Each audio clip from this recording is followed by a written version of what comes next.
Good morning to everyone. Welcome to Learners Academy. Good morning, sir. Good morning.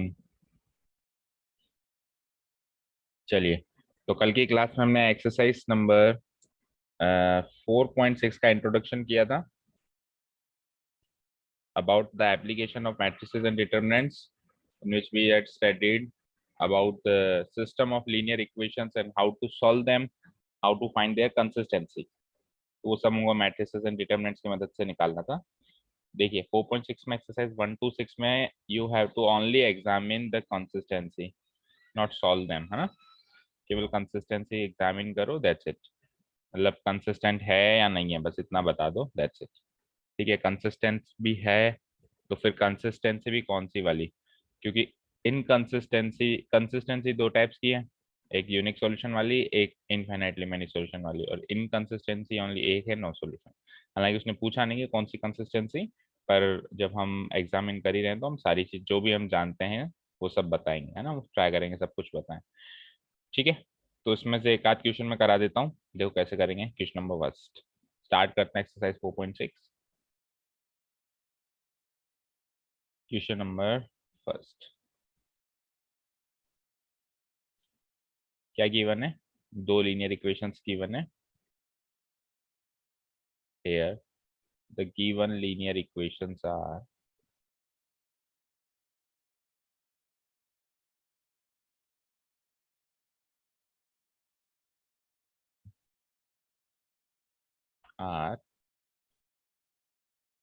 x plus 2y equal to 2, equation 1, then 2x plus 3y equal to 2.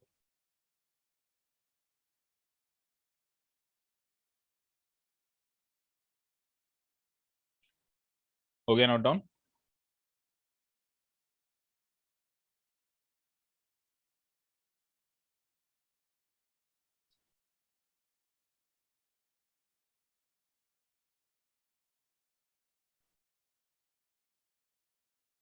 ठीक है,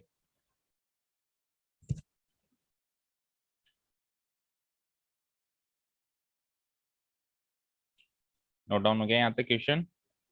चलें आगे. आप क्या करेंगे, सबसे पहला काम, चाहे से कंसिस्टेंसी एग्जामिन करनी हो, चाहे से जो भी करना हो, सॉल्व करना हो उसको, हम सबसे पहले इन लीनियर इक्वेशंस को मैट्रिक्स फॉर्म में अरेंज करेंगे, मैट्रिक्स इक्वेशन बनाएंगे, है ना. ठीक है, now the given system, the given system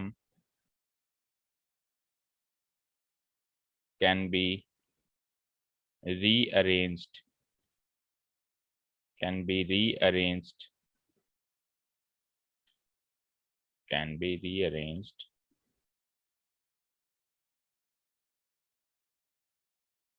in the form of matrix equation, matrix equation as follows: ax equal to b, where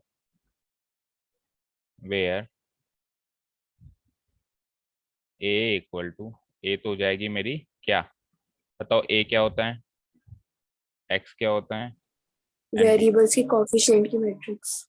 coefficient matrix हम short में कह सकते हैं. A will be coefficient matrix, X is the variable matrix and B is the constant matrix. ठीक है, variable coefficient matrix, ये variable matrix और ये कांस्टेंट मैट्रिक्स. तो कोएफिशिएंट मैट्रिक्स के एलिमेंट्स यहाँ पे डालूंगा, जो A हमेशा स्क्वायर मैट्रिक्स होगा, तो क्या आएगा बताओ, कोएफिशिएंट्स क्या है इसके, इसका कुछ नहीं है, 1 मान लो, 1 2 2 3, 1 2 2 3, ये तो आएंगे A में, कोएफिशिएंट मैट्रिक्स में 1 2 2 3. X will be variable matrix, तो वेरिएबल मैट्रिक्स में क्या आएंगे, जो वेरिएबल्स यूज हुए हैं x and y, and B में क्या आएंगे, कांस्टेंट, कांस्टेंट टर्म्स कौन से, 2 and 3.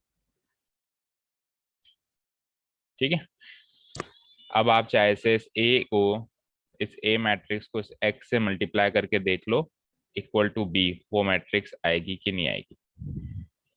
भाई फर्स्ट रो को फर्स्ट कॉलम से करोगे तो 1 into x x, 2 into y equal to 2, तो ये इक्वेशन बन रही है हमारी वहां पे। सेकेंड रो को फर्स्ट कॉलम से 2 into x 2x, 3 into y 3y equal to 3, second equation ये बन रही। तो उन दोनों इक्वेशंस को मैंने ऐसे मैट्रिक्स फॉर्म में अरेंज कर दिया। फाइन, ठीक है, यहाँ तक कोई डाउट? No sir. 1 सेकेंड। कल कनिष्का को लिंक नहीं दी थी क्या आपने? सर उसका मेरे पास कोई मैसेज नहीं आया इस बारे में। एक minute, she is calling, 1 second, उसको लिंक दे दूँ सर करनी है सेंड? मैं कर रहा हूँ, 2 minute.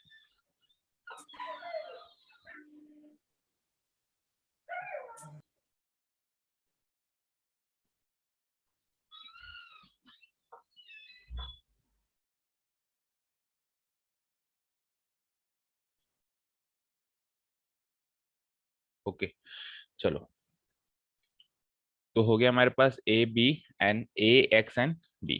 Now A X into A X equals to B हो रहा है। अब क्योंकि मुझे केवल कंसिस्टेंसी चेक करनी है तो केवल और केवल मुझे डिटर्मिनेंट ऑफ ए से स्टार्ट करना है। वैसे भी डिटर्मिनेंट ऑफ ए से स्टार्ट होगा, सॉल्व करेंगे तब भी, क्योंकि उसमें भी कंसिस्टेंसी एटलीस्ट ये चेक करनी पड़ेगी कि यूनिक सॉल्यूशन है, नो सॉल्यूशन है, या इनफाइनाइट मैनी सॉल्यूशंस है। तो first of all we will find out determinant of A after this. तो निकालते हैं हम डिटर्मिनेंट। हाँ, determinant A will be equal to, तो 2/2 का इजीली निकल जाता है, 1 into 3 minus 2 into 2, right. 1 into 3 minus 2 into 2, that will give me 3 minus 4 which is -1 and which is not equal to 0। तो अगर डिटर्मिनेंट ऑफ ए 0 के equal नहीं होता है तो क्या होता है बताओ Tanisha?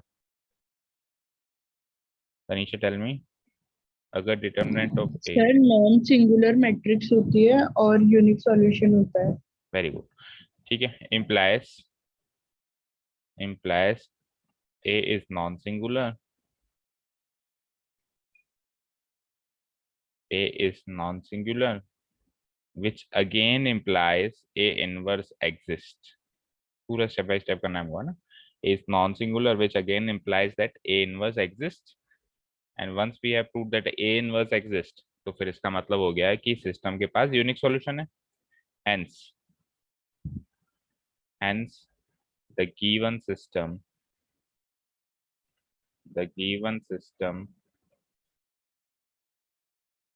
has a unique solution,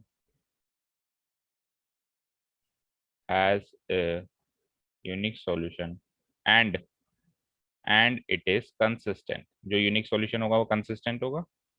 that's it, इतना ही काम हमको 1 to 6 में करना है।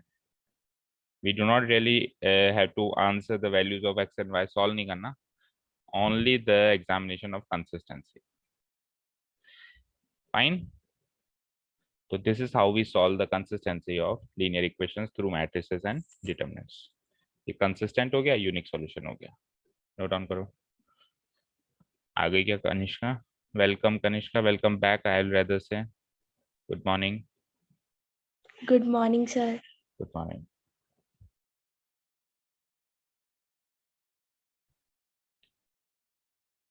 प्रियांशी कहाँ गई आज? आज प्रियांशी नहीं आई? सर करते हैं कॉल, एक मिनट। कॉल करो।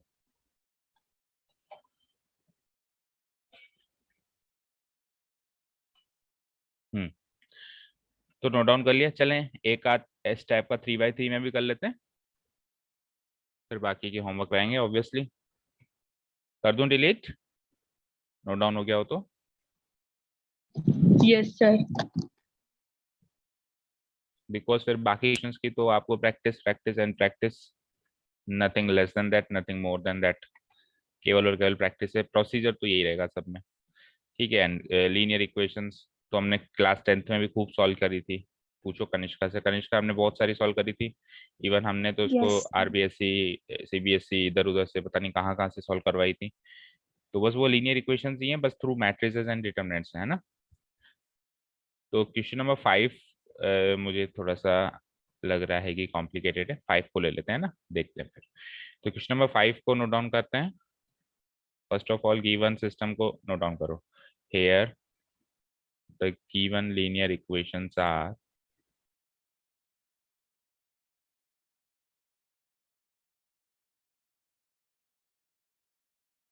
Are there are 3 linear equations because पहला रूल ही लीनियर इक्वेशंस का वो होता है, जितने वेरिएबल उतनी इक्वेशंस। तो एक्स वाई जेड 3 वेरिएबल्स, तो 3 1 2 3 3 equations. 3x minus y minus 2z equal to 2, equation 1। Second is 2y minus z। अब देखो 2y माइनस जेड है, मैं बिल्कुल उसको y के नीचे अरेंज कर रहा हूँ ताकि बाद में मैं ना कंफ्यूज हो जाऊँ। y के नीचे y अरेंज करो, z के नीचे z। 2y minus z equal to -1, equation 2। and third is 3x minus 5y 5y equal to 3, equation third. Note down हो गई 3 equations, given linear equations.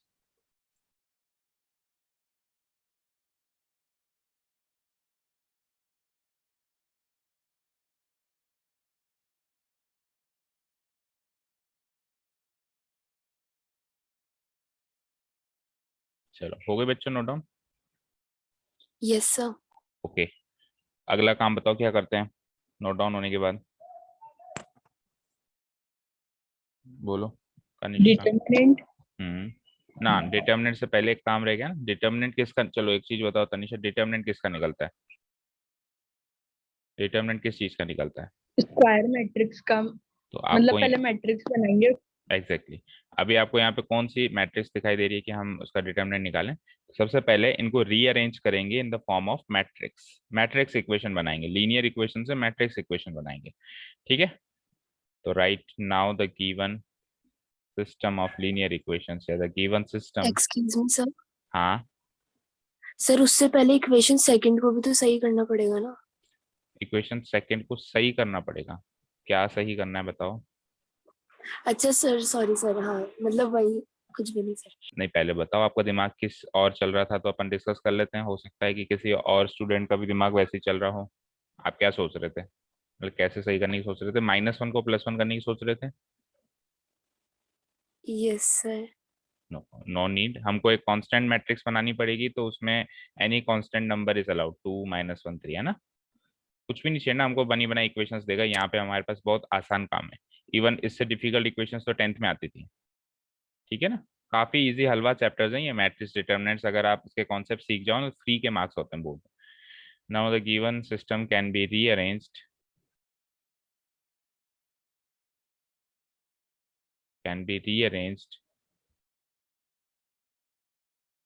in the form of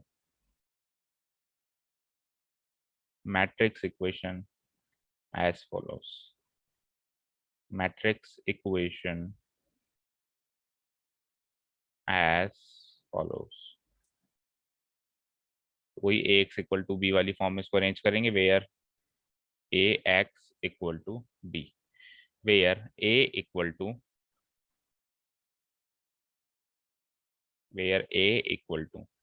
a क्या होगा?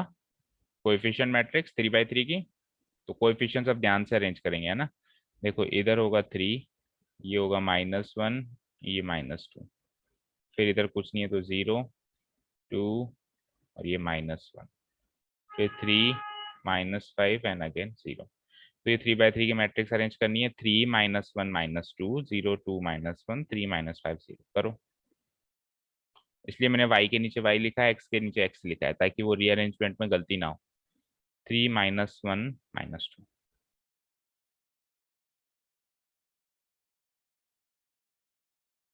3 -1 -2 0 2 -2। 0, 2, -1. The third row will be 3, -5 and 0. 3, -5, 0. D matrix क्या हो जाएगी आपकी? Variable matrix. तो 3 variables use हुए हैं, एक्स, वाई एंड जेड। ठीक है। And sorry, x matrix, B नहीं, एक्स मैट्रिक्स हो जाएगी आपकी x y z. And B matrix will be constant matrix, जो आपको आरएचएस में दिखाई दे रही है, 3/1 की, 2, -1 एंड 3, 2, -1 एंड 3। अगेन अगर मैं ए एक्स करूं तो मुझे बी मिलता है नहीं मिलता है, ये आप क्रॉस वेरीफाई कर सकते हैं। दैट मीन्स आपको ए मैट्रिक्स को एक्स मैट्रिक्स से मल्टीप्लाई करना है। फर्स्ट ऑफ ऑल ये मल्टीप्लीकेबल है भी या नहीं है वो चेक करो। ये 3/3 की मैट्रिक्स है, ये 3/1 की मैट्रिक्स है। तो number of columns number of रोज के इक्वल आ रहे हैं, दैट मीन्स दे आर मल्टीप्लीकेबल। और आंसर भी एक 3/1 की मैट्रिक्स आएगी। देखो 3/1 की मैट्रिक्स आएगी। अब मल्टीप्लाई करके देख लो, first row first column, first row first column क्या होगा? 3 into X 3x, -1 into Y -y, and -2 into Z -2z, and that will be equal to, पहला एलिमेंट क्या है 2। तो पहली इक्वेशन यही बन रही है। सिमिलरली अगर अपन सेकेंड रो फर्स्ट कॉलम करेंगे तो दूसरी इक्वेशन बन जाएगी, और इक्वेट कर देंगे -1 से। एंड क्योंकि इक्वेट यहाँ पे बी मैट्रिक्स से कर रहे हैं ना, तो बी मैट्रिक्स के एलिमेंट से एक एक को इक्वेट करते जाएंगे। फिर लास्ट में third row first column multiply करके, एलिमेंट टू एलिमेंट मल्टीप्लाई करके, 3 into x -5 into y, and equate कर देंगे बी मैट्रिक्स के थर्ड एलिमेंट से, तीसरी इक्वेशन बन जाएगी। तो जो भी वहां पे इक्वेशंस गिवन है उस हिसाब से ये जस्टिफाइबल होना चाहिए। यहाँ पे ये जस्टिफाई होना चाहिए कि ए हमने जो लिया, एक्स जो लिया, बी जो लिया। फाइन। और इन शॉर्ट, ये तो चलो आपको समझाने के लिए, इन शॉर्ट आपको याद रखना है कि ए ऑलवेज कोएफिशिएंट मैट्रिक्स होगी, एक्स हमेशा क्या होगी? वेरिएबल मैट्रिक्स, एंड बी हमेशा कांस्टेंट मैट्रिक्स। ठीक है बच्चों, क्लियर है यहाँ तक? Yes sir. ओके। अब यस बताओ अगला काम क्या होता है? इससे नेक्स्ट टास्क क्या होता है इस क्वेश्चंस को करने का? डिटर्मिनेंट ए। डिटर्मिनेंट ए, स्क्वायर मैट्रिक्स का डिटर्मिनेंट निकालना है। नाउ डिटर्मिनेंट ए, पहले तो हमको एक्सपेंड कौन से कॉलम या रो से करना है वो बताना पड़ेगा, क्योंकि ये 3/3 है। तो 3/3 में देखो जहाँ पे मैक्सिमम जीरोस दिख रहे हैं, तो मैक्सिमम जीरोस मुझे तो केवल और केवल या तो सेकेंड रो से कर सकते हो, वहाँ पे एक जीरो है, या फिर थर्ड रो से कर सकते हो, वहाँ पे एक जीरो है, या फिर कॉलम 1 से कर सकते हो, वहाँ पे भी एक जीरो मिलेगा, एंड या फिर कॉलम 3 से भी कर सकते हो। मैक्सिमम जीरो यही मिलेंगे। तो मैं रो 3 से कर लेता हूँ, है ना, सिंपल लगेगा थोड़ा सा। तो लिखना पड़ेगा expanding along row 3, expanding along R3। ठीक है, we get determinant A equal to, तो देखो यहाँ पे दो ही एलिमेंट को हमको सॉल्व करना पड़ेगा ना, तीसरा तो वैसे भी जीरो है। तो 3 से स्टार्ट करते हैं। 3 डायगोनल एलिमेंट है तो उसका साइन भी चेंज नहीं होगा। और 3 को हाइड करो, मतलब 3 की रो एंड कॉलम को हाइड करो, तो 2/2 की मैट्रिक्स ये बन जाती है। और जो हम 2/2 की मैट्रिक्स के साथ करते हैं, this into this minus this into this, जो क्रॉस मल्टीप्लीकेशन हमने सीखा था 10th में भी, वही हमको यहाँ पे फॉलो करना है। This into this minus this into this, तो -1, देखो एक ब्रैकेट एक को लगा दो पहले, -1 into -1 -2 into minus, plus minus sign का खास ध्यान रखेंगे। तो ये तो हो गया 3 के साथ, है ना। सेम टू सेम अगले एलिमेंट के साथ करेंगे -5, लेकिन -5 का साइन भी चेंज हो जाएगा क्योंकि ये नॉन डायगोनल एलिमेंट है। तो -5 का वो बन जाता है +5। और अब 5 के रोज एंड कॉलम्स को हाइड करो, एलिमेंट बचते हैं 3 -2 0 1, तो 3 into -1 -0 into -2, 3 into -1 -0 into -2, bracket close. और जीरो है तो जीरो को करने की जरूरत नहीं है, बिकॉज जीरो से मल्टीप्लाई करेंगे तो अगेन वो तो जीरो ही बन जाएगा। तो मैक्सिमम जीरोस वाले रो या कॉलम को लेने का ये फायदा होता है कि हमको कम एलिमेंट्स को सॉल्व करना होता है, हमारा फास्ट कैलकुलेशन हो जाता है। आंसर तो सारी रोज एंड सारी कॉलम से एक ही आना है, तो क्यों ना हम जो छोटा रास्ता है उसको चूज करें। इसको सॉल्व करो, -1 into -1 +1, 2 into -2 -4, which ultimately becomes +4, +5, 3 into -1 becomes -3, minus, लेकिन वो तो 0 हो गया, सॉरी। चलो आगे, तो it becomes 3 into 5 plus 5 into -3, 15 -15, ये लो आंसर हो गया 0। डिटर्मिनेंट A0 आ गया, बोलो। अब डिटर्मिनेंट A यहाँ पे 0 आ गया, तो यूनिक सॉल्यूशन तो है नहीं, that is very very clear. अब यूनिक सॉल्यूशन नहीं है, सबसे पहले तो चलो इसके आगे की कहानी लिखेंगे। डिटर्मिनेंट A0 है, सो A इज सिंगुलर या नॉन सिंगुलर, बोलो। सिंगुलर। सिंगुलर, 0 हो जाएगा तो सिंगुलर। और अगर A सिंगुलर है इम्प्लाइज कि A इनवर्स एग्जिस्ट ही नहीं करता, A inverse does not exist. अब A इनवर्स एग्जिस्ट नहीं करता, दैट मीन्स यूनिक सॉल्यूशन तो नहीं है।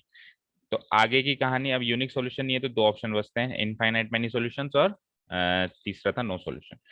तो उसके लिए क्या करेंगे, अब अपन स्टेप नंबर 2 मतलब प्लान बी पे आएंगे। प्लान बी पे आकर हम क्या करेंगे, एडजॉइंट ऑफ ए मैट्रिक्स निकालेंगे और उसको बी से मल्टीप्लाई करेंगे।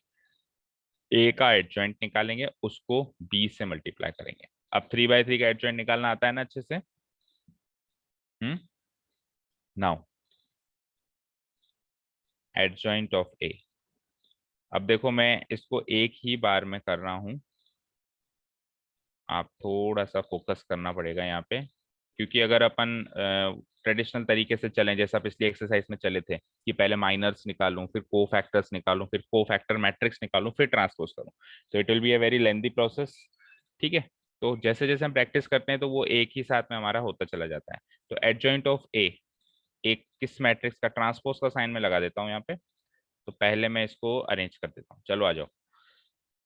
क्या होता है एडजॉइंट ऑफ ए, जैसे 3 का आपको क्या निकालना है, कोफैक्टर निकालना है। 3 को छुपाओ, इसको छुपाओ, क्या है 0 माइनस माइनस नहीं 0 माइनस +5 हो जाएगा, यानी -5 हो जाएगा अल्टीमेटली, -5। समझ आ रहा है बच्चों?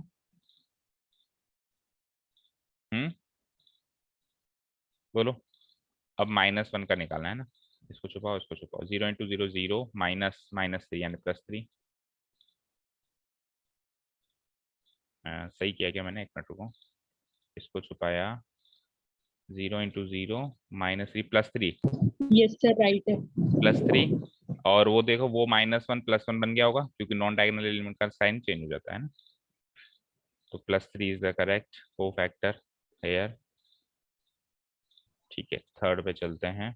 तो वो ऐसे कैसे करके प्रैक्टिस इतनी अच्छी होनी चाहिए कि हैंड टू हैंड ही अरेंज करते जाएं, ताकि टाइम भी सेव होगा, स्पेस भी सेव होगा। -2, तो -2 नॉन डायगोनल नहीं, डायगोनल एलिमेंट के साइन चेंज नहीं होगा, छोड़ो जाने दो। 0 into -5 0, -3 2 just 6, तो -6, राइट, -6। चलते हैं आगे, अब आ जाइए 0। तो नॉन डायगोनल एलिमेंट है, फर्स्ट ऑफ ऑल माइनस का साइन लगा देता हूँ। -1 into 0 0, माइनस -5 into -2 प्लस का 10, तो -10 हो जाएगा +10, राइट, सही कर रहा हूँ। 10 चेक करते जाना साथ के साथ, क्योंकि एक बार भी दुर्घटना घटी, सावधानी हटी और दुर्घटना घटी, ठीक है ना, सारा गलत होगा। अब ये डायगोनल एलिमेंट है 2, तो फिर साइन चेंज तो होगा नहीं, सीधे बस मल्टीप्लाई करो, 3 into 0 0, -3 into -2 -6 +6, it will become +6। चलो नेक्स्ट वाला ट्राई करो एक बार, अब आप -1 वाला सब लोग ट्राई करो, देखो होता है क्या इस वाले एलिमेंट के लिए। इसको और इसको छुपा के बताओ क्या आएगा। तनिष्का, आपने मैट्रिसेस डिटरमिनेंट्स का चैप्टर स्टार्ट किया है वहाँ पे स्कूल में या कहीं भी और? हाँ यस सर, स्कूल में हो गया। स्कूल में हो गया ना, तो कुछ नया ऐसा नहीं लग रहा होगा कि कुछ स्ट्रेंज है, किया हुआ होगा थोड़ा बहुत तो, है ना, वो फैक्टर्स हाँ माइनस यस पता होगा। सर, ठीक है, यस सर। चलो फिर बताओ इस वाले एलिमेंट का को फैक्टर क्या होगा -1 का?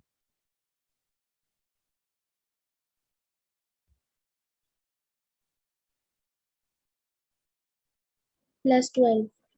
+12। फर्स्ट ऑफ ऑल देखो ये नॉन डायगोनल एलिमेंट है तो एक माइनस साइन लगा दो, और अब 3 इंटू -5 माइनस का 15 माइनस 3 इंटू -1 माइनस का 3 दैट बिकम्स +3, तो minus of -12 it will become +12। सही है, +12 ही बताया ना आपने भी, Yes, +12 yes sir.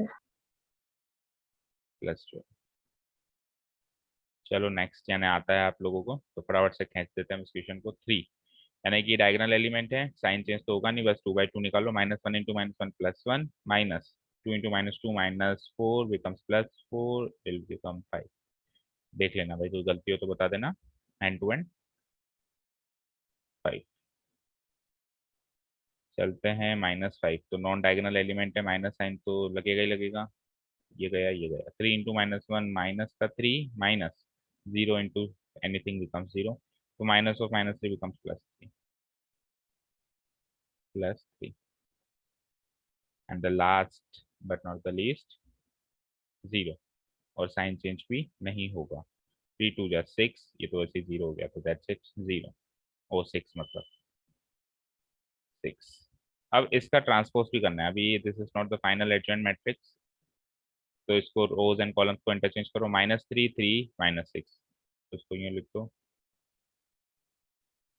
10 6 12 5 3 6। ठीक है, तो एडजॉइंट ऑफ ए तो आ गया ना, अगला काम है एडजॉइंट ऑफ ए का बी से मल्टीप्लीकेशन, है ना। नाउ एडजॉइंट ऑफ ए वाली मैट्रिक्स इनटू बी, तो एडजॉइंट ऑफ ए वाली मैट्रिक्स नोट डाउन कर लेते हैं एक बार।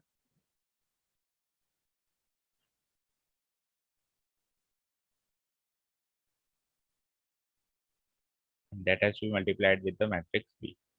बी मैट्रिक्स क्या है, 2 -1 3, 2 -1 एंड 3। ठीक है, करो मल्टीप्लाई, देखते हैं क्या आता है। अब चेक करना है कि एक नल मैट्रिक्स आती है कि नहीं आती है ना, तो 3/1 ही आंसर रहेगा। -5 इंटू 2 -10, 10 इंटू -1 -10, 5 इंटू 3 15। तो नल मैट्रिक्स तो नहीं आ रहा है यहाँ पे। चलो सेकंड करो, 3 इंटू 2 6, 6 इंटू -1 -6, 3 3 जा 9। लास्ट एलिमेंट -6 इंटू 2 -12, 12 इंटू -12, 6 3 जा 18।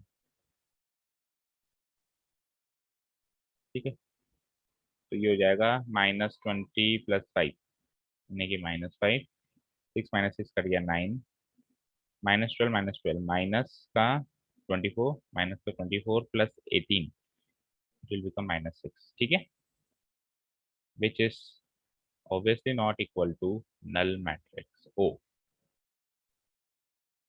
तो जो नल मैट्रिक्स के इक्वल नहीं है, यहाँ तक कोई डाउट?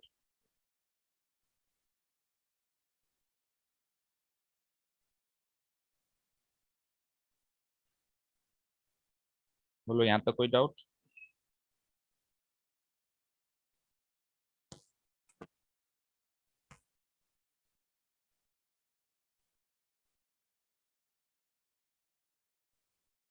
हम्म, बोलो बच्चों, हो गया नोट डाउन यहाँ तक, चलें आगे। Yes sir.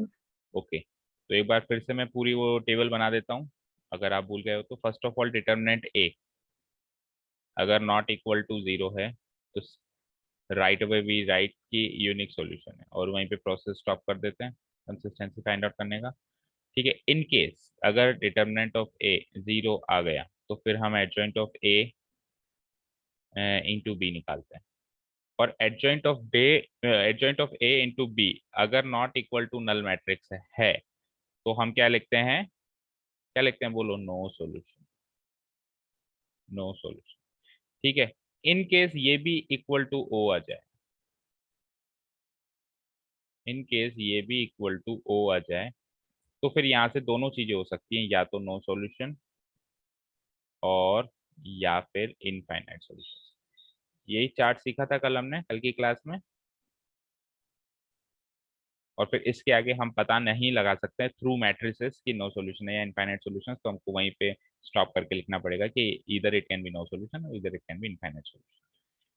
बताइए ये चीज सीखी थी, बताइए।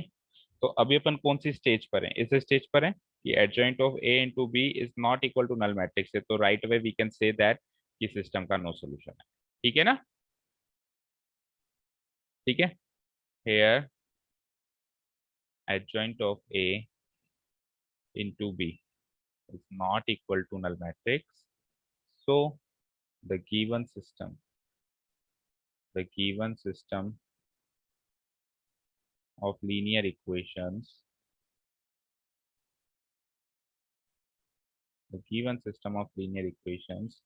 has no solution, and it is inconsistent. No solution में वो इनकंसिस्टेंट हो जाए।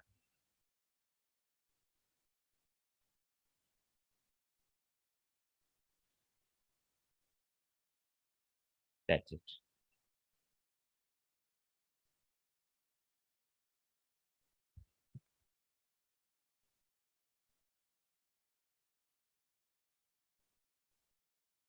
ठीक है। एंड बाय द वे अगर यहाँ पर भी ओ आ जाता, मतलब नॉट इक्वल टू की जगह इक्वल टू ओ होता, तो मैं क्या लिखता, has either no solution, has neither either no solution और infinitely many solutions, infinitely many solutions अगर वो केस होता, क्योंकि इससे मैं दो ही क्वेश्चंस आपको करवा रहा हूँ, बाकी अब आपको ट्राई करने तो हो सकता है या होगा ही कि कहीं ना कहीं वो वाला केस भी बनेगा कि ओ आ जाएगा, तो आप वहां पे बस इतना सा चेंजेस कर देंगे कि हैज आइदर नो सॉल्यूशन और infinite many solutions and it is consistent और इनकंसिस्टेंट और कंसिस्टेंट, नो सॉल्यूशन के साथ से इनकंसिस्टेंट और कंसिस्टेंट, बस वहीं पे स्टॉप कर देंगे। उसके बाद आपको नहीं बताना है आगे क्या होगा ना। ठीक है बच्चों,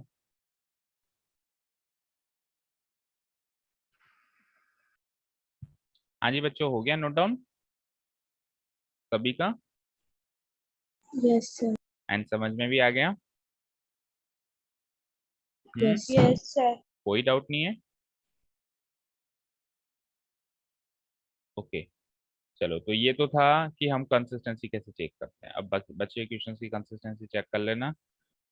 ये इंपॉर्टेंट वाला क्वेश्चन, इसको मार्क कर देना, बिकॉज यहाँ पे जो है कांस्टेंट टर्म्स भी एक ही फॉर्म में, लेकिन वो ज़्यादा तकलीफ नहीं देंगी, दिखने में डिफिकल्ट है लेकिन राइट अवे यहाँ पे मैं कह सकता हूँ कि जो है सॉल्यूशन कैसा है। देखो आप अगर डिटरमिनेंट निकालोगे तो 1 1 1, अगर कोएफिशिएंट मैट्रिक्स निकालोगे फिर ए, तो ध्यान से देखो, यहीं से पता चल गया कि डिटरमिनेंट तो जीरो आना ही है, कुछ भी हो जाए। ठीक है, कम बॉट में डिटरमिनेंट जीरो आएगा ही आएगा। क्यों? क्योंकि 1 a 1 a 1 a प्रोपोर्शनल हो गई, रो 1 एंड रो 3, तो deter properties of determinant use करके अगर कोई भी दो रोज प्रोपोर्शनल है तो डिटरमिनेंट जीरो होगा। पूरा सॉल्व करने की जरूरत नहीं है, आप प्रॉपर्टीज भी यूज कर सकते हो ना डिटरमिनेंट निकालने की, तो ट्राई कर लेना और नहीं आया तो पूछ लेना। चलते हैं सेकंड पार्ट की तरफ। सेकंड पार्ट में क्या करना होता है, solve the system of linear equations using matrix method. तो अब हमको सॉल्व करना है, और सॉल्व हम किसको करेंगे, कल लिखवाया था मैंने। ठीक है, you are suppose to solve only those system of linear equations which has a unique solution, जिसके यूनिक सॉल्यूशन है उसी को ही सॉल्व करना है। इवन क्लास 10th में भी हम उन्हीं लीनियर इक्वेशंस को सॉल्व करते थे जिनका यूनिक सॉल्यूशन होता था। ठीक है, आइदर बाय एलिमिनेशन मेथड और सब्स्टिट्यूशन मेथड और क्रॉस मल्टीप्लिकेशन और ग्राफिकल, कोई भी मेथड यूज करते थे, तो सॉल्व तो उसी को ही करते थे ना जिसका यूनिक सॉल्यूशन होता था। नो सॉल्यूशन या इनफाइनाइट सॉल्यूशंस का हम सॉल्व वहां पे भी नहीं कर पाते थे और यहाँ पे भी करेंगे भी नहीं। तो फर्स्ट ऑफ ऑल वही हम डिटर्मिनेंट ए निकालेंगे, चेक करेंगे, अगर वो नॉट इक्वल टू जीरो है then only we proceed further और कहेंगे कि इसका यूनिक सॉल्यूशन, और निकालने की कोशिश करेंगे कि क्या है इसका सॉल्यूशन। एंड अगर इन केस वहीं पे इक्वल टू जीरो आ जाता है डिटर्मिनेंट ए, तो मैं वहीं पे लिखूंगा कि यूनिक सॉल्यूशन है नहीं, मतलब A inverse does not exist and A inverse does not exist, therefore इसको हमको सॉल्व करना ही नहीं है ना, मतलब वहीं पे लिख देंगे it doesn't have possess a unique solution. ठीक है, is that clear?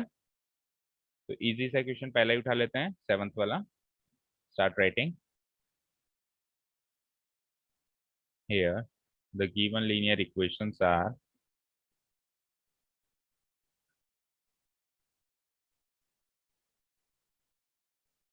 Equations are 5x plus 2y equal to 4.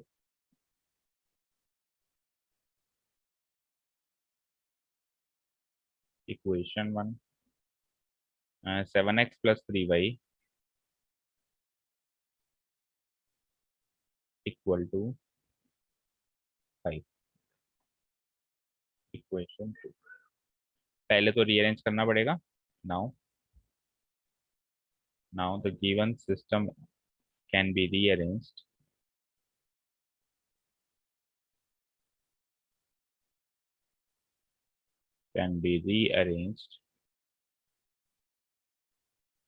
in the form of matrix equation as follows.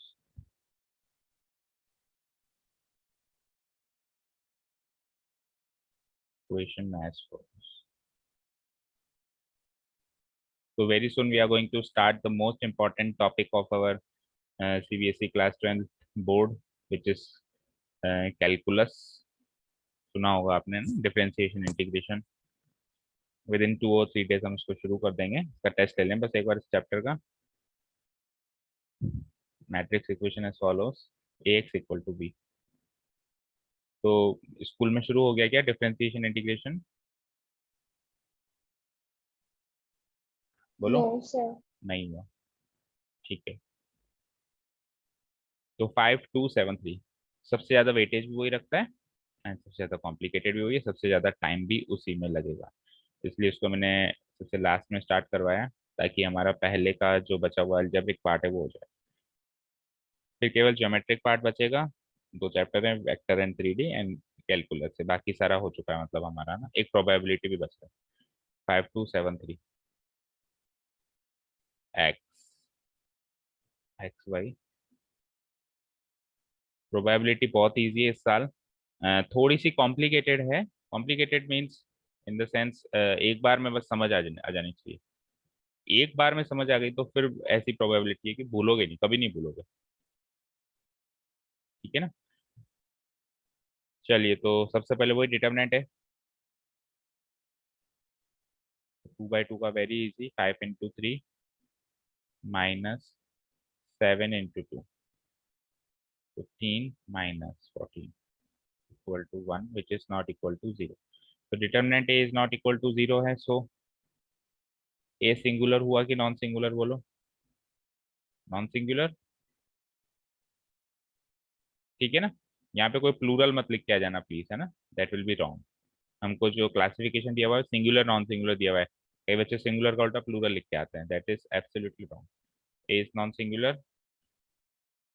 implies a inverse exists. ठीक है.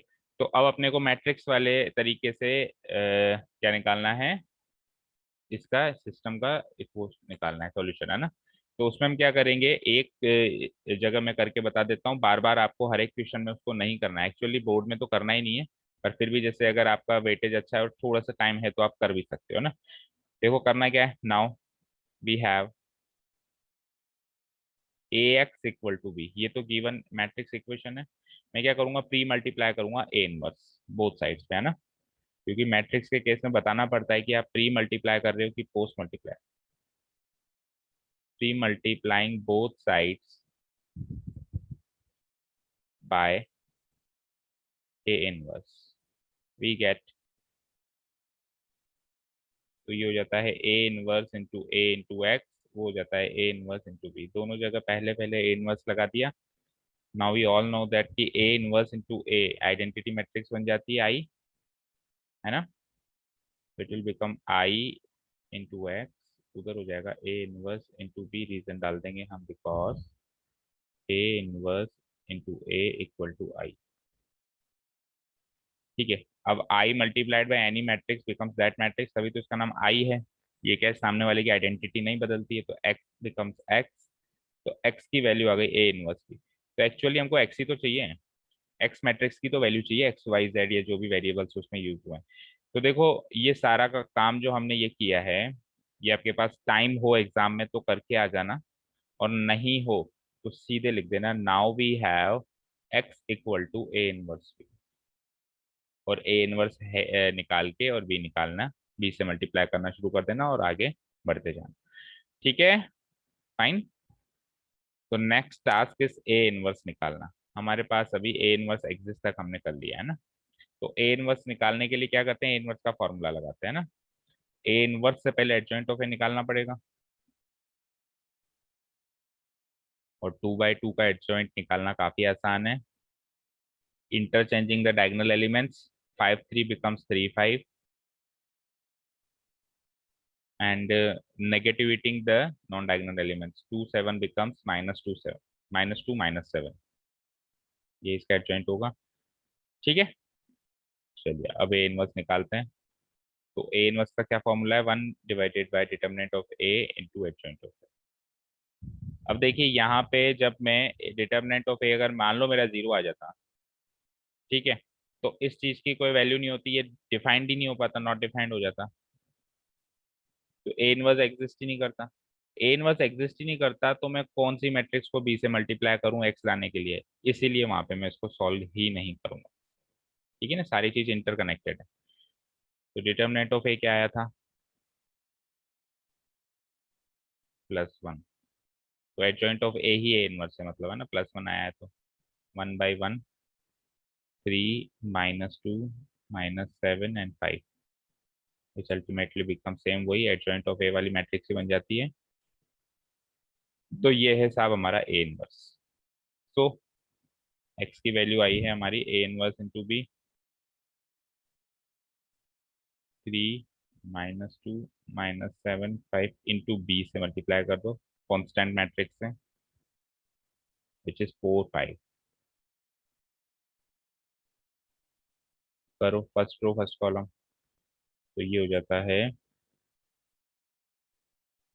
3 × 4 12 माइनस -2 × 5 -10, माइनस का 28 plus का 25।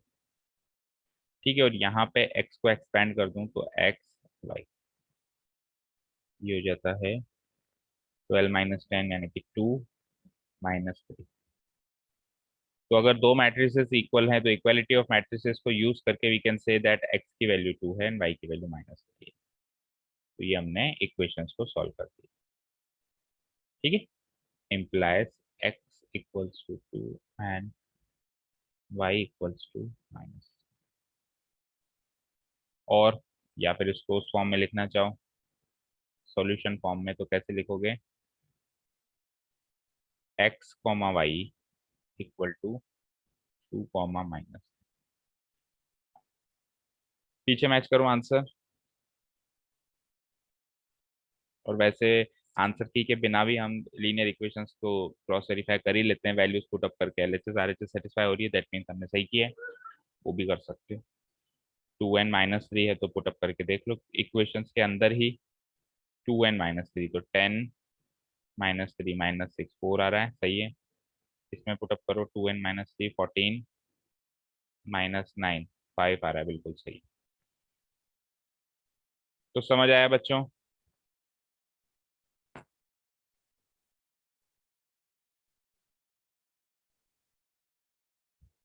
Reply समझ आया। Yes, sir. तो एक प्रोसेस पे स्टिक करो तो काफी इजी क्वेश्चंस है, प्रोसेस याद होना चाहिए, वो स्टेप बाय स्टेप पता होना चाहिए, इसके बाद क्या करना है, इसके बाद क्या करना है, ये हो जाए तो क्या करना है, ये ना हो तो क्या करना है। और अगर हमने ये क्वेश्चंस की प्रैक्टिस कर ली, इवन एनसीईआरटी की एक्सरसाइज ही पूरी कर ली, तो उसी में वो हमारे मतलब डेली रूटीन में आ जाता है, याद हो जाता है कि हमको करना क्या है, कौन सी स्टेप के बाद कौन सी स्टेप करना है। ठीक है, नोट डाउन कर लिया सभी ने। Yes, sir. ओके, चलते हैं नेक्स्ट क्वेश्चन पे। 2/2 हो गया तो एक 3/3 ले लेते हैं ना, कौन सा लें बताओ, any question you would like to take, जो आपको लग रहा हो बिटवीन 11 12 13 एंड 14, बोलो कौन सा लें।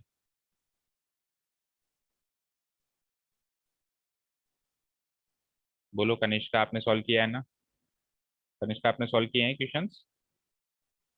Yes, sir. तो थोड़ा हिंट दो हमें कि कौन से क्वेश्चन में दिक्कत आ सकती है, तो उसको हम अभी सॉल्व कर लें। इफ यू रिमेम्बर किसी क्वेश्चन में ज़्यादा दिक्कत आई हो इनमें से, तो उसको हम अभी सॉल्व कर ले। बाकी ये सारे होमवर्क है आपके लिए, है ना? सर सेम ही है सर। सेम ही है ना? चलो तो फिर कोई भी उठा लेते हैं। बोलो कौन सा उठाएं? बोलो Tanisha, your choice. Sir 11th। 11। चलो ठीक है, 11 वाला कर लेते हैं, फिर बाकी कल कर लेंगे, है ना?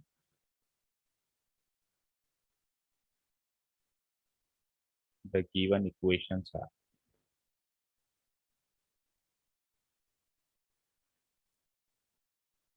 2x plus y plus z equal to 1, x minus 2y,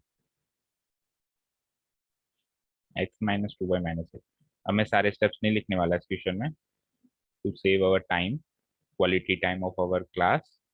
ठीक है, आप थोड़ी सी स्पेस छोड़ देना बीच में जहाँ पे जो स्टेप लिखना है। सीधे सॉल्यूशन पे ध्यान दूंगा मैं इस क्वेश्चन में। 3y minus 5z equal to 3y-5z equal to 9। अच्छा, इस 3/2 को देख के मत घबराना, इसके आप दो काम कर सकते हो। या तो इस 2 को उधर मल्टीप्लाई करा दो, तो 2x 4y 2z हो जाता है। या फिर ना भी कराओ तो चलने दो, 3/2 का 3/2 रहने, जैसे भी आपकी इच्छा, आप वैसे प्रोसीड कर सकते हो।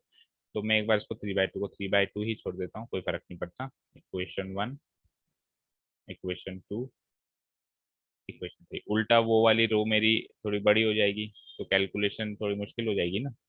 तो मैं इसको छोटी रहने देता हूँ, उसको बड़ा करने की कोशिश नहीं करता हूँ। ठीक है, तो ए एक्स इक्वल टू बी में मैंने इसको अरेंज कर दिया, मान लो। ठीक है, तो वहां पे ए क्या होगा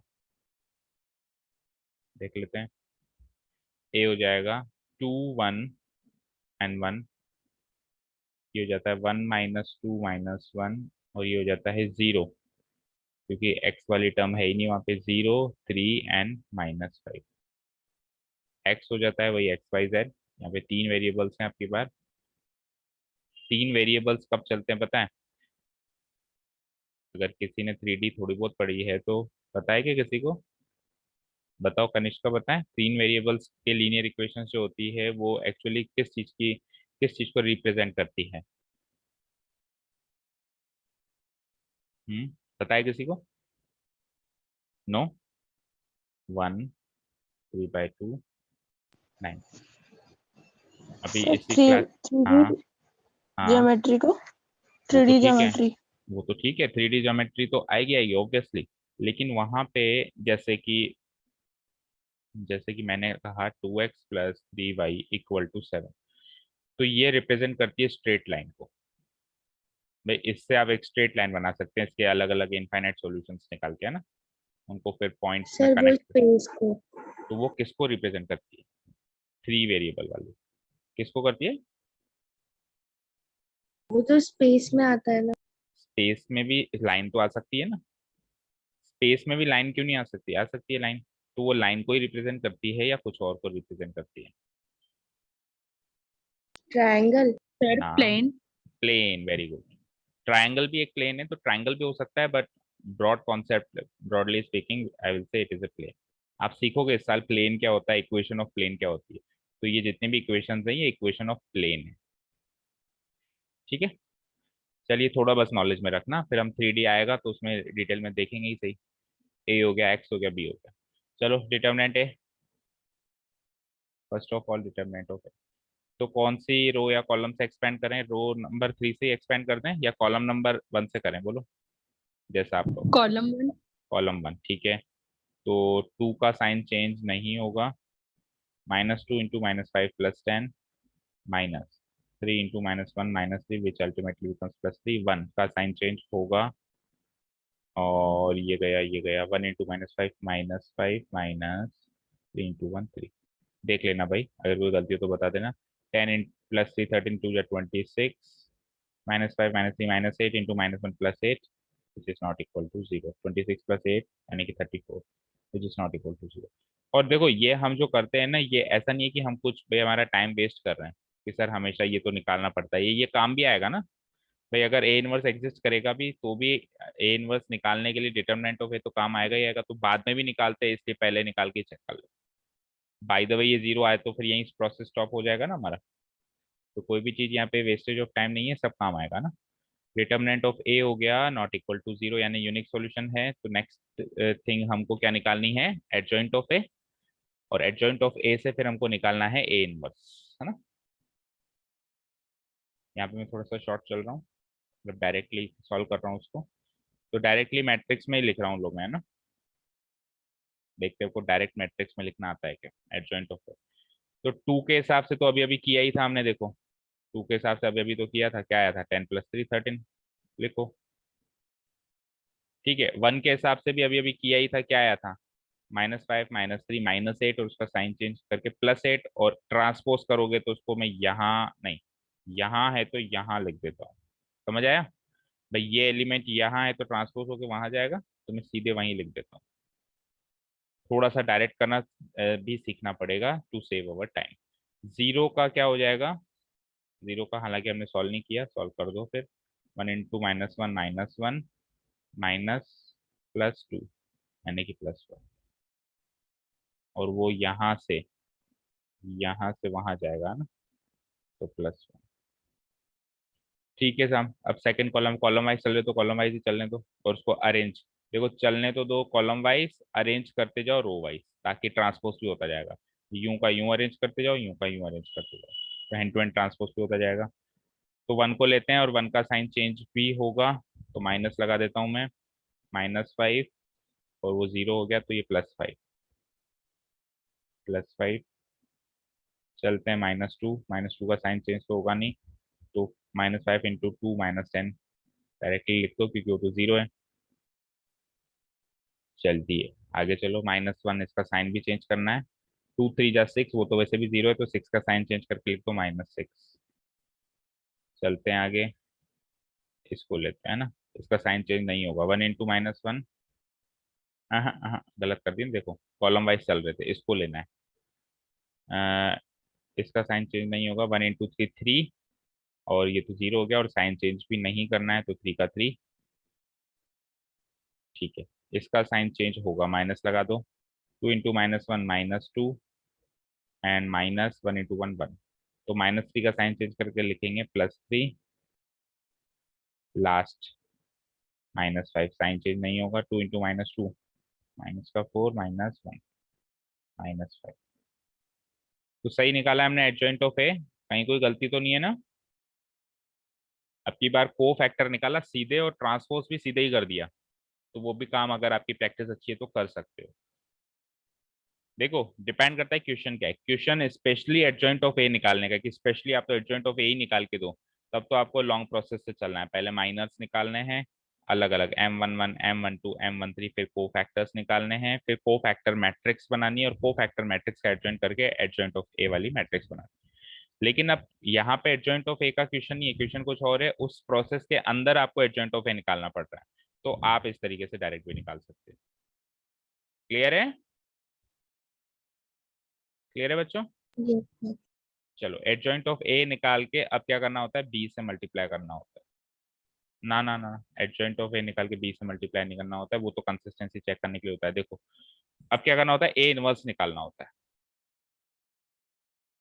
ए inverse which is by formula determinant of A into adjoint of A. इसी मैट्रिक्स को डिवाइड करना होता है डिटर्मिनेंट ऑफ ए से। क्या आया था अपना डिटर्मिनेंट ऑफ ए, चेक करो कहाँ है, 34। 34. 34 multiplied by this adjoint of A matrix, जो कि है 1381 5 -10 -6 33 -5। ठीक है, 34 से डिवाइड करना है, देखो बेटा अब 34 से डिवाइड करना है, 34 से 8 कटेगा, -6 कटेगा, और तो कुछ कटेगा नहीं, चलो फिर तो नहीं कटेगा, कुछ कट जाएंगे, कर दो डिवाइड, 13/34, 8 कट जाएगा, या फिर एक काम करो किसी को भी मत काटो, सबका डिनोमिनेटर 34 ही रहने दो, ताकि अभी इसको बी से मल्टीप्लाई भी करना है ना, तो मल्टीप्लाई करने में थोड़ी आसानी रहेगी, राइट।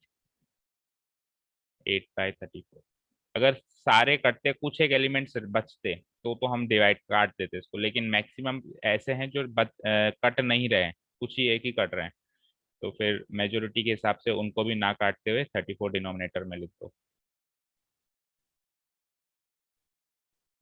ये आ गया हमारा inverse of A.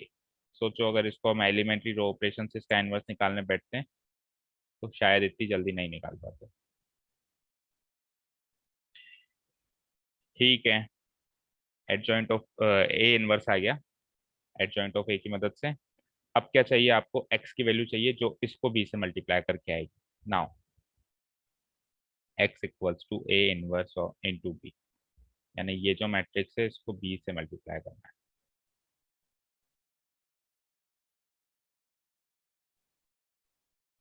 One by 34,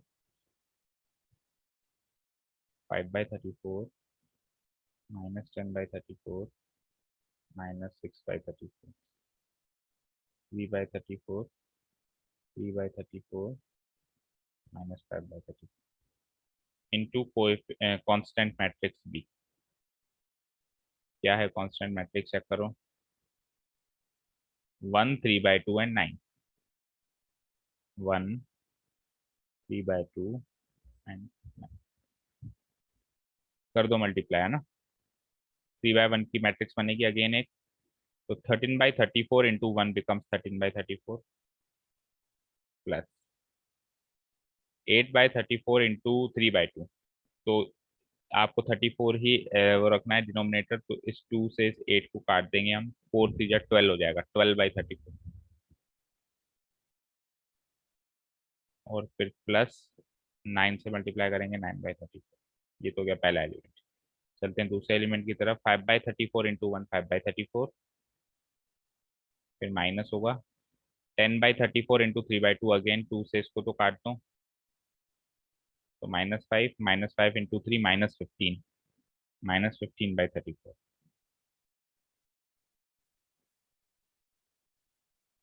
और अगेन ये भी माइनस में जाएगा, -9 6 जा 54/34।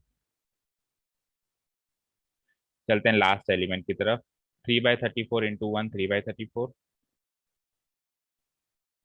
फिर प्लस 3/34 इंटू 3/2। अब देखो यहाँ पे ये जो है 68 बन ही जाएगा, हम कुछ कर भी नहीं सकते क्योंकि कट नहीं रहा है। कर दो फिर, 9/68 हो गया वो, है ना। या फिर आप चाहो, देखो थोड़ा सा स्मार्टली चाहो कि नहीं सर मेरे को तो 34 ही रखना है, तो पता है 9/3/34 इंटू 3/2, ये अल्टीमेटली तो 9/68 ही हो गया, लेकिन केवल यही एक फ्रैक्शन है जो 68 में जा रहा है, बाकी 34 जा रहा है। तो क्या मैं इसको 4.5/34 लिख सकता हूँ? बोलो। हाफ कर दिया न्यूमरेटर डिनोमिनेटर को, बोलो। Yes, sir. तो 34 में ही चलने देते हैं ना, 4.5/34, ताकि हमको फिर 68 में ना चेंज करना पड़े उसको। चलते हैं आगे। फिर बाद में वो चेंज हो रहा है फाइनल आंसर्स में, तो फिर वो तो करना ही पड़ेगा, उसमें तो हम डेसिमल में नहीं छोड़ सकते उसको, लेकिन एक बार के लिए तो चलने दो। 9 इंटू -5 बिकम्स -45/34। इसको काट मत देना कहीं जल्दीबाजी में, इन दोनों को काट दो, वो 4.5 है, ये 45।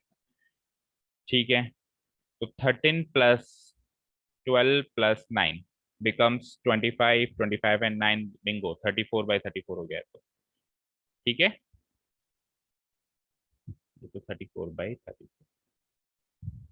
Second, 5 minus 15 becomes -10, -10 plus -10 -54 becomes minus का 64/34। अब इसको काट के लिख देंगे नेक्स्ट स्टेप में। और इधर आ जाओ, तो ये हो जाता है 3 + 4 7.5। 45 में से 7.5 को करना जरा माइनस, 68 में इसको तो लेके जाना ही पड़ेगा। चलो कर दो एक बार तो, बोलो। 3 + 4.5 7.5, 45 में से 7.5 गया तो 37.5 बचेगा। 37, और वो भी माइनस का 0.5/30। नेक्स्ट स्टेप में इसको सिंपलेस्ट फॉर्म में लिख देते हैं हम लोग, वो हो जाएगा 1, इसको काटो, 2 से ही कट रहा है बस, माइनस का 32/17, और इसका डबल कर दो, है ना, तो नीचे तो 68, ऊपर 37 का डबल क्या होगा, 74, 74, 75। चेक करो पीछे यही आंसर आ रहा है क्या, चेक करो, आंसर तो अजीब ही आ रहा है पर फिर भी देखो।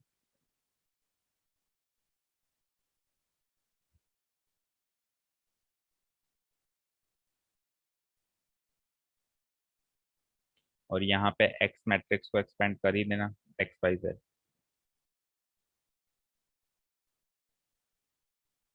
सो x equal to 1, comma y equal to -32/17 and z equal to -75/68। बोलो यही आंसर है के पीछे फाइनल।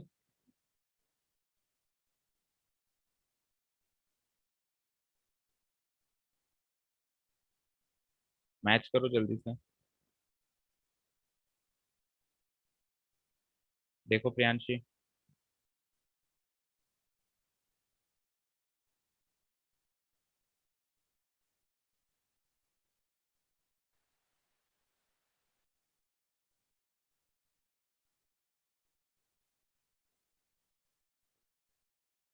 बच्चों मेरी आवाज आ रही है?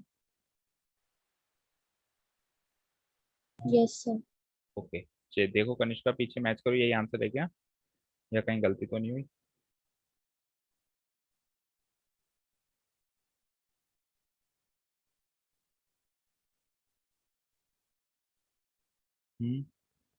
बुक नहीं है क्या किसी के पास? सर एक सेकंड।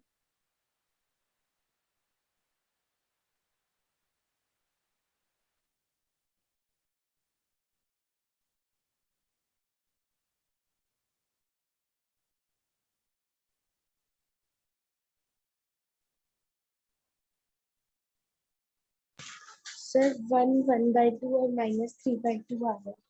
1/2 एंड -3/2, तो फिर यानी कि गलती हुई है। अब चेक करो कहाँ गलती हुई है। बस यही है इन क्वेश्चंस में, क्वेश्चंस का पैटर्न इजी है, कैलकुलेशन थोड़ी सी ऐसी है कि कहीं भी गलती होते ही पूरा गलत होता है। चेक करो बेटा सब लोग, 2 1 1, और फिर चेक, ये भी नहीं पता नहीं होता कि गलती कहाँ हुई है, तो फिर पूरा ही चेक करना होता है, 3 - 5। चेक करो जल्दी। Excuse me sir. बोलो मनीष, गलती पकड़ में आई? नहीं सर, मैंने ग्रामर रूल से किया सर, उससे तो आंसर सही आ रहा है। ग्रामर रूल्स मतलब? सर वो फॉर्मूला है ना, x by delta 1 is equal to x by delta, y by delta 2 is equal to z by delta 3 is equal to 1 by delta. लेकिन अगर एग्जाम में आता है तो उस क्वेश्चन से नहीं, उस मेथड से नहीं कर सकते ना, एनसीईआरटी फॉलो कर रही है कि उसको देखो, बताओ किसी भी यस एग्जांपल। सर, पर सर सॉल्व। तो सॉल्व तो बेटा मैं बिना मैट्रिक्स डिटरमिनेंट्स के भी कर सकता हूँ, लीनियर इक्वेशन को सॉल्व करना कौन सी बड़ी बात है, बिना किसी मैट्रिक्स बिना किसी डिटरमिनेंट के भी सॉल्व कर देता करने में तो। Solving is not important, process is important. ठीक है, तो if you are following that is fine, that is good, that is nice, लेकिन फिर भी आपको इन तरीकों से भी तो आना चाहिए, क्योंकि एग्जाम में तो यही तरीके हैं जो मार्क्स देंगे। चलो अभी आप इसको थोरोली चेक करो एक बार फटाफट, और बताओ उसमें कहाँ गलती हुई।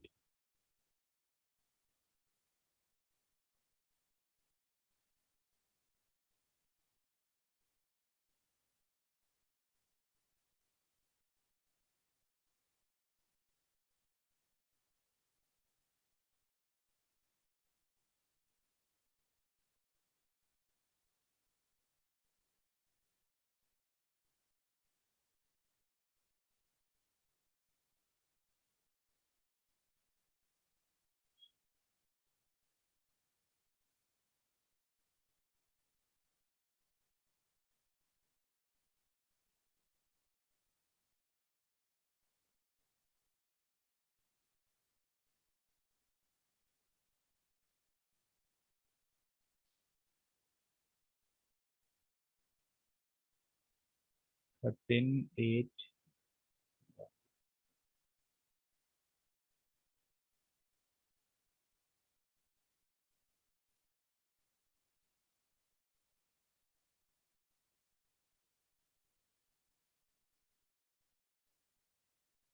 -1.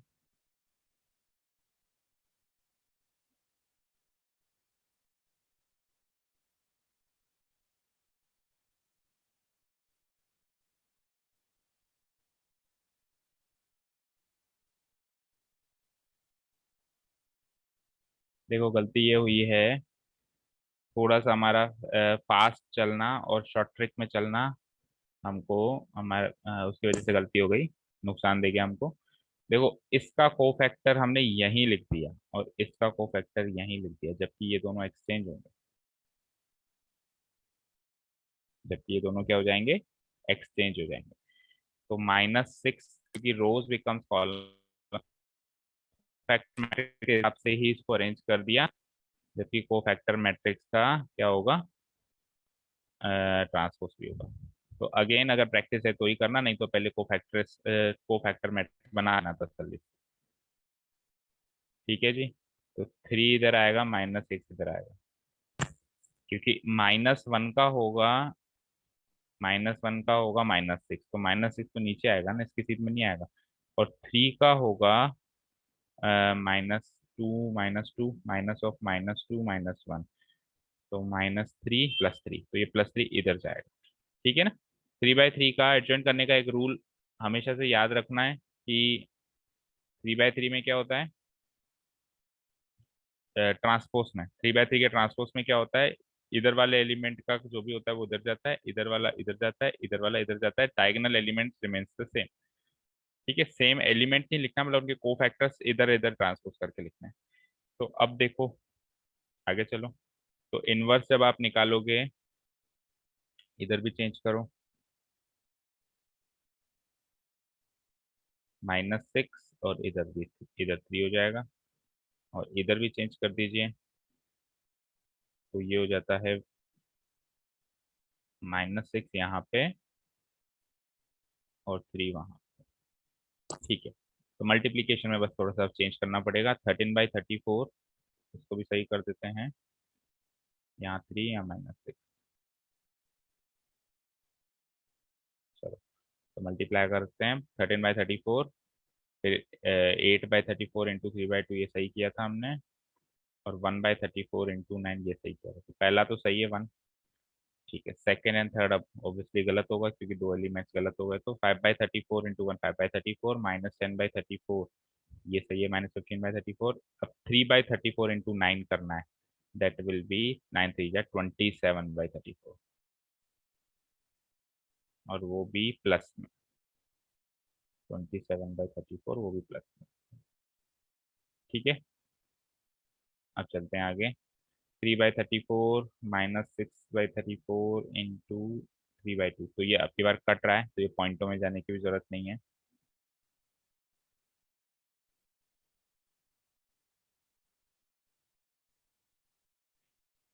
ये इजीली कट रहा है वरना, 2 से 1, 2 से 3 टाइम, -9/34 इट बिकम्स -9/34,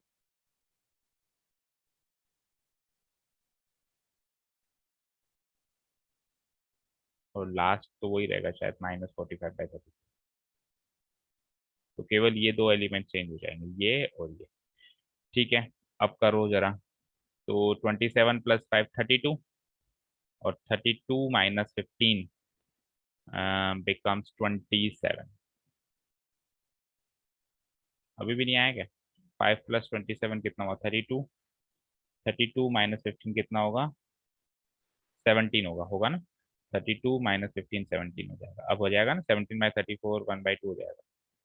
और लास्ट, तो -54 - 9 बिकम्स -45 - 9 बिकम्स माइनस का 54, उसमें से 3 कम कर दो, यानी -51/34, इट बिकम्स 1/2, और ये 17 से 3 टाइम्स कट जाएगा, तो -3/2। यही आ रहा है final answer.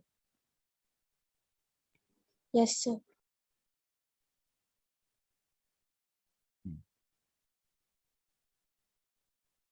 z equals to -3z। और सॉल्यूशन फॉर्म में लिखना चाहो तो और x, y, z equal to 1, ½ -3/2।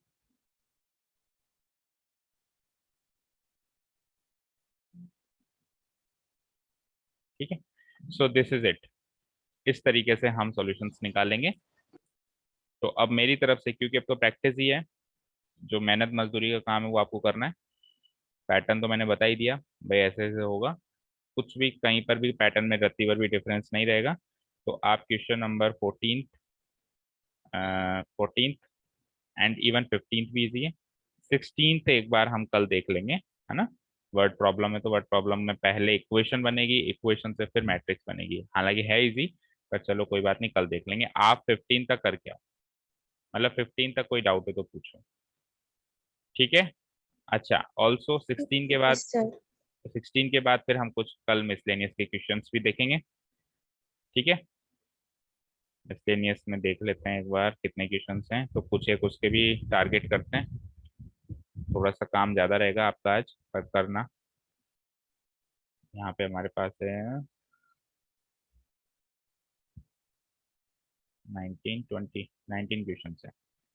तो 19 क्वेश्चंस में से अपन एक काम करते हैं बेटा, आप 1 to 7 ये पहले पेज के जो क्वेश्चन है ये टारगेट करके आएंगे कल, ज्यादा नहीं। 1 to 7 आप रफली सॉल्व करके आएंगे और फिर इसको हम कल डिस्कस करते हैं ना। ओके बच्चों, तो 1 to 7 तक कल मिसलेनियस के भी टारगेट करके आएंगे। थोड़ा सा कम ज्यादा है, पर ट्राई करना हो जाए तो अच्छी बात है, ताकि हमारा एक दिन बच जाएगा ना। चलो, तो that is it for today. Thank you so much for listening to us. Have a nice day, keep learning, bye bye.